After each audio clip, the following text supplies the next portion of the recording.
do this.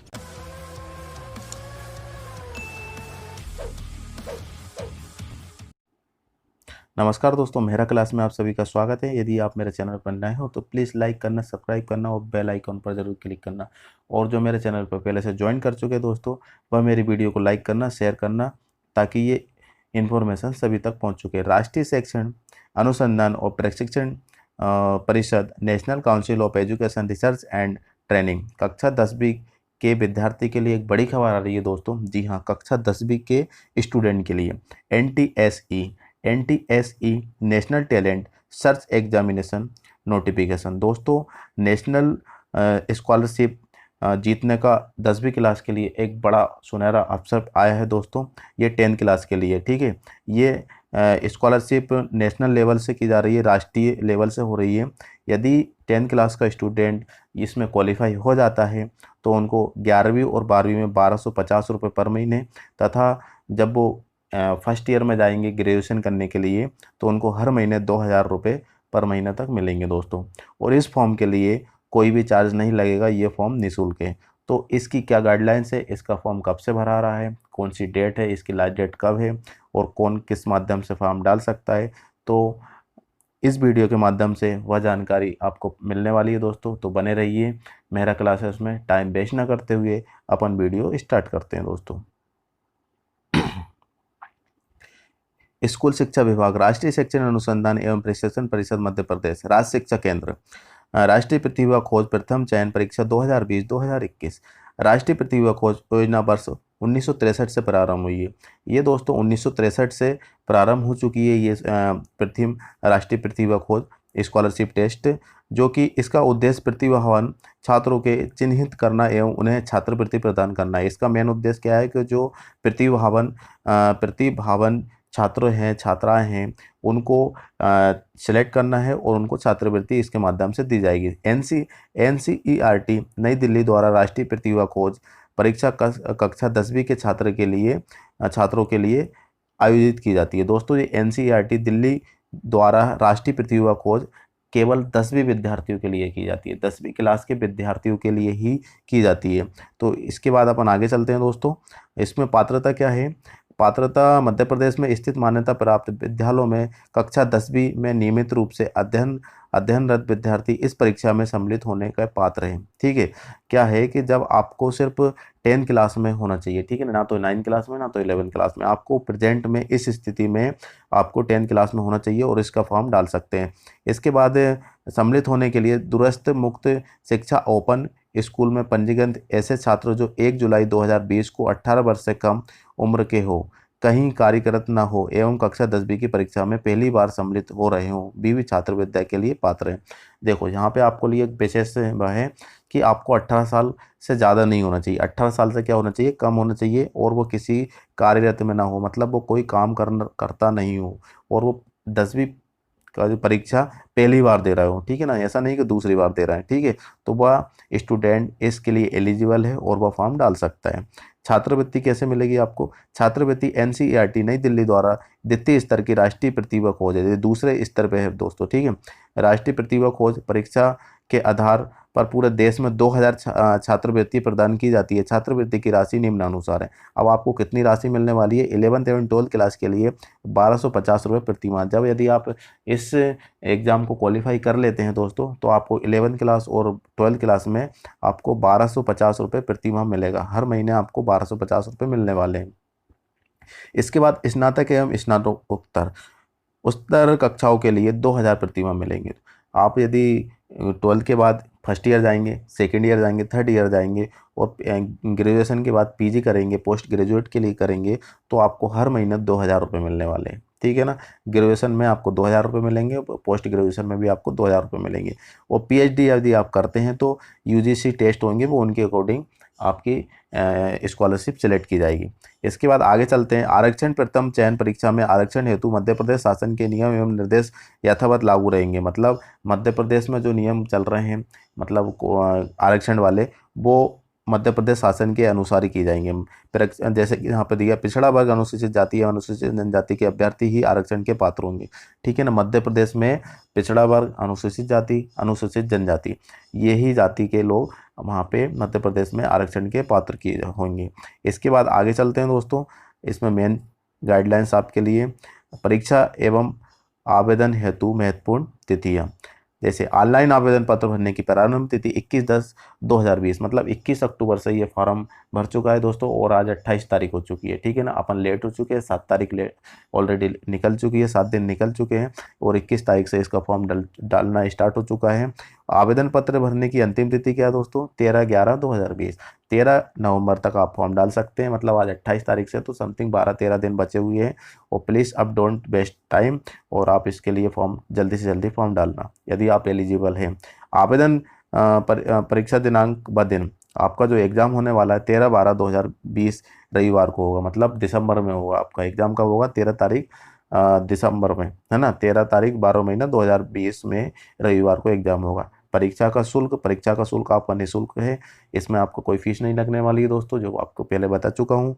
और इसके बाद आगे क्या दिया है, परीक्षा का विवरण, परीक्षा मतलब किस माध्यम से होगी, कितने क्वेश्चन रहेंगे, कितना नंबर के आएंगे। तो यहाँ पे देखिए प्रश्नों की संख्या आपको 100 दी जाएंगी, मतलब आपके प्रश्न कितने होंगे 100, और आपके नंबर होंगे वे भी 100, ठीक है ना। एक नंबर का एक क्वेश्चन रहेगा, ठीक है। इसके बाद आगे चलते हैं, यहाँ पे ऐसा कुछ भी नहीं है समझाने लायक। परीक्षा का समय आपका 10 बजे से रहेगा, ठीक है ना, 10 से 12:30, और सेट के लिए 2 मोड में की जाएगी, ठीक है ना। आपको परीक्षा 2 मोड में की जाएगी। देखिए यहाँ पे देखिए कि आपको 120 मिनट मिलेंगे। सेट जो मेट का एग्ज़ाम होगा, मेट में आपको 120 मिलने वाले हैं, और सेट में भी आपको 120 मिनट मिलने वाले हैं। मतलब 120 मतलब 1 घंटा 60 मिनट का होता, तो 60 दूनी 120, तो मतलब 2 घंटे आपको टाइमिंग मिलने वाली है। इसके बाद शैक्षणिक योग्यता परीक्षण, मतलब इसके अंतर्गत कुल 100 प्रश्न में से 40 प्रश्न विज्ञान के, मतलब 100 में से 40 प्रश्न विज्ञान के मिलेंगे, भौतिक शास्त्र के 13, रसायन शास्त्र के 13, जीव विज्ञान के 14 प्रश्न, 40 प्रश्न सामाजिक विज्ञान के, जिसमें से इतिहास के 15 राजनीतिक शास्त्र के, 5 अर्थशास्त्र के, तथा गणित में से 20 प्रश्न मिलने वाले हैं आपको, ठीक है दोस्तों। गणित में से आपके 20 प्रश्न पूछे जाएंगे, 20 क्वेश्चन आएंगे मैथ के में से। पाठ्यक्रम राष्ट्रीय प्रतिभा खोज परीक्षा के लिए कोई निर्धारित पाठ्यक्रम नहीं है, यद्यपि प्रश्नों का स्तर मध्य प्रदेश राज्य में मान्य विभिन्न परीक्षा बोर्ड के कक्षा 9वीं और 10वीं की सार्वजनिक परीक्षा के समान होगा। मतलब जो आपका एग्जाम होने वाला है 9वीं और 10वीं में जो सब्जेक्ट है उनके बराबर ही पूछा जाएगा, ठीक है ना, उनमें से ही पूछा जाएगा। आवेदन की प्रक्रिया एवं प्रवेश पत्र की प्राप्ति, अब देखिए ये बहुत महत्वपूर्ण गाइडलाइंस है दोस्तों। इस परीक्षा पत्र इस परीक्षा हेतु आवेदन केवल ऑनलाइन ही स्वीकार किए जाएंगे, किसी स्थिति में मैनुअल अथवा डाक द्वारा भेजे नहीं जाएंगे, ठीक है दोस्तों। इसका सीधा सीधा मोटा मोटा हिसाब मैं बता दूं दोस्तों कि आपका सिर्फ एग्जाम ऑनलाइन माध्यम से की जाएगा, ठीक है ना। आवेदन भरेंगे तो सिर्फ एमपी ऑनलाइन के माध्यम से की जाएगा, ऑनलाइन से किए जाएंगे। आप सोचो कि मैं ऑफलाइन से इसका आवेदन कर सकूं, तो ये पॉसिबल नहीं है दोस्तों। इसमें साफ साफ कहा है कि ऑनलाइन से ही स्वीकार किए जाएंगे। और इसकी कब तक स्वीकार किए जाएंगे, 13/11/2020, जो कि आपको पहले बता चुके हैं। ध्यान रखना 13/11 मतलब 13 नवंबर तक आप इसका फॉर्म डाल सकते हैं। कैसे डाल सकते हैं, आवेदन पत्र की हार्ड कॉपी एवं ऑनलाइन की अधिकृत कियोस्क केंद्र से एमपी ऑनलाइन की वेबसाइट www.mponline.government पर दिनांक 21/10/2020 से प्राप्त होंगे। मतलब क्या है दोस्तों कि जब आप फॉर्म डालेंगे तो जाहिर सी बात है कि स्लिप निकलेगी, आवेदन पत्र निकलने वाला है, ठीक है ना। तो वो आपको 21/10 से ही प्राप्त मिल रही है, मतलब जैसे ही आप फॉर्म डालोगे और सबमिट हो जाएगा तो आपकी हार्ड कॉपी आपको प्राप्त हो जाएगी। अब हार्ड कॉपी का क्या करना है दोस्तों, देखिए अभ्यर्थी द्वारा आवेदन पत्र की हार्ड कॉपी पूर्ण रूप से भरने के बाद संस्था के प्राचार्य एवं संकुल प्राचार्य से सत्यापित करवानी होगी। मतलब आपको जो हार्ड कॉपी निकलने वाली है, जब आप फॉर्म डाल के आएंगे एमपी ऑनलाइन में, तो आपको जो हार्ड कॉपी मिलने वाली है आपको कहाँ जमा करना पड़ेगी, आपको अपने प्रिंसिपल को जमा करना पड़ेगी, या संकुल से जमा करवा कर आपको सत्यापित कराना पड़ेगी, वेरिफिकेशन कराना पड़ेगा आपके उस कॉपी का। और इसके बाद अभ्यर्थी पूर्ण रूप से भरा एवं सत्यापित किया हुआ आवेदन पत्र एमपी ऑनलाइन के अधिकृत कियोस्क केंद्र के पास जाकर ऑनलाइन एंट्री कराएगा। अब जो सत्यापित कॉपी हो जाएगी, वेरिफिकेशन आपकी जो कॉपी हो जाएगी, उसको वापस ले जाकर एमपी ऑनलाइन जाना है आपको, और एमपी ऑनलाइन में जाकर आपको उसकी एंट्री कराना है। क्या कराना है, एंट्री कराना है। इसके बाद क्या करना है आपको, आवेदन की ऑनलाइन एंट्री के बाद 2 प्रतियों में रसीद प्राप्त होगी। आपको क्या होगी, 2 प्रति में क्या होने वाली है, एक रसीद प्राप्त होगी, दो कॉपी निकलेगी उसकी। यदि रसीद के ऊपर आवेदन अपूर्ण अंकित है, मतलब जो आवेदन नंबर मिलेंगे तो अपूर्ण है, मतलब उसमें से कुछ कम है या मिस प्रिंट है, तो अभ्यर्थी आवेदन की कमी को पूर्ण करें। मतलब वो किस रीजन से हुआ अपूर्ण, कि आप में से कोई जो फॉर्म डाला है उसमें से कुछ कमी है, तो आप उसको पूर्ण करना पड़ेगा। इसके बाद आपको पूरी तरीके से आवेदन पूर्ण अंकित प्राप्त हो जाएंगे। इसके बाद आवेदन पूर्ण की रसीद प्राप्त होने के बाद आवेदन मान्य किया जाएगा। आवेदन पूर्ण अंकित रसीद को 2 प्रतियों में से एक प्रति अपने स्वयं के पास रखेगा एवं दूसरी प्रति आवेदन पत्र की हार्ड कॉपी के साथ लगाकर संबंधित स्कूल प्रचार के कार्यालय में अनिवार्य जमा करना होगा। ठीक है ना, आपको 2 कॉपी मिलने वाली, एक आप खुद रखना है, आप स्टूडेंट के पास रहेगी, और दूसरी कॉपी आपके स्कूल के में जमा करना है आपके प्रिंसिपल के पास। इसके बाद प्रचार में अनिवार्य जमा करेगा। स्कूल प्रचार आवेदन पत्र संबंधित जिला एवं प्रशिक्षण संस्थान डाइट में भेजेंगे। मतलब जो आपकी कॉपी रहेगी वहाँ से यहाँ पे भेजेंगे, प्रशिक्षण संस्थान में भेजेंगे। जिन जिलों में डाइट नहीं है वहाँ संकुल प्रचार जिला शिक्षा केंद्र डीपीसी कार्यालय में आवेदन पत्र भेजेंगे। ठीक है दोस्तों, इसके बाद आपका कोई काम नहीं रहेगा, वो आपके प्रिंसिपल का काम रहेगा। ठीक है, आपके स्कूल के ऑफिशियल वर्क रहेगा।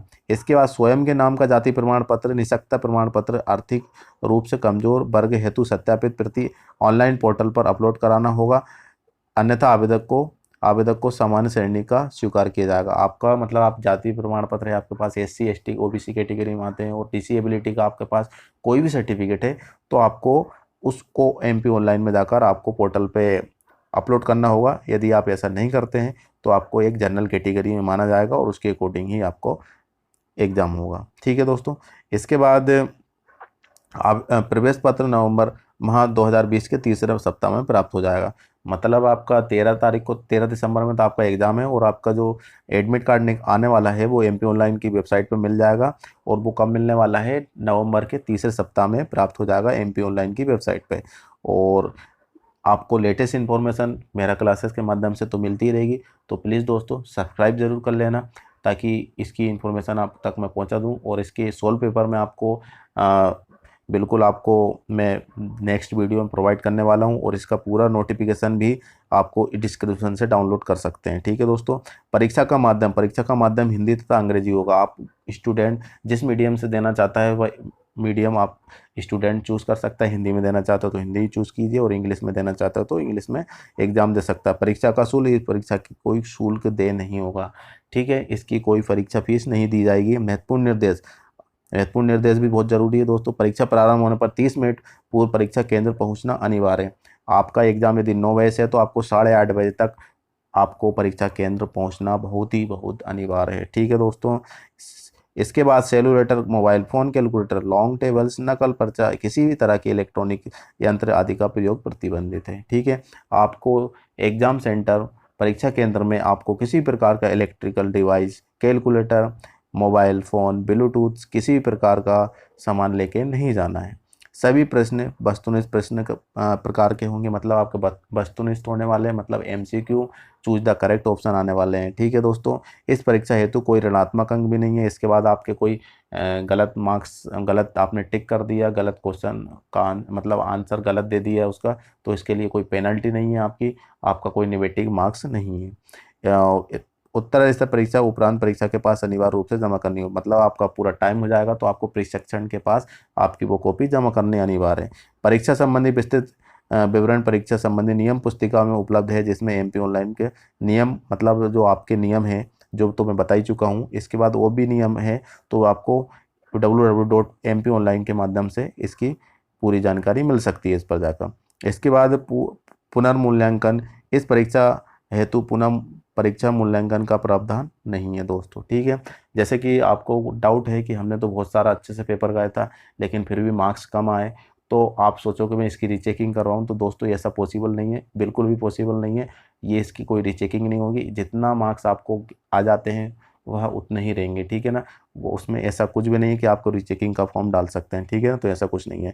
यात्रा भत्ता, परीक्षार्थियों को परीक्षा केंद्र तक आने जाने के लिए किसी भी प्रकार का यात्रा भत्ता आदि का भुगतान नहीं किया जाएगा। जैसे कि आप दूर से आते हैं और एग्जाम सेंटर तक पहुंचने में आपका जो भी किराया लगता है वो आपको नहीं मिलेगा दोस्तों। ठीक है ना, वो अपने आप से आना है। आपको जिस मीडियम से आना चाहता है वो बिल्कुल आ सकता है, इसमें आपको कोई भी आपको यात्रा का भत्ता नहीं दिया जाएगा।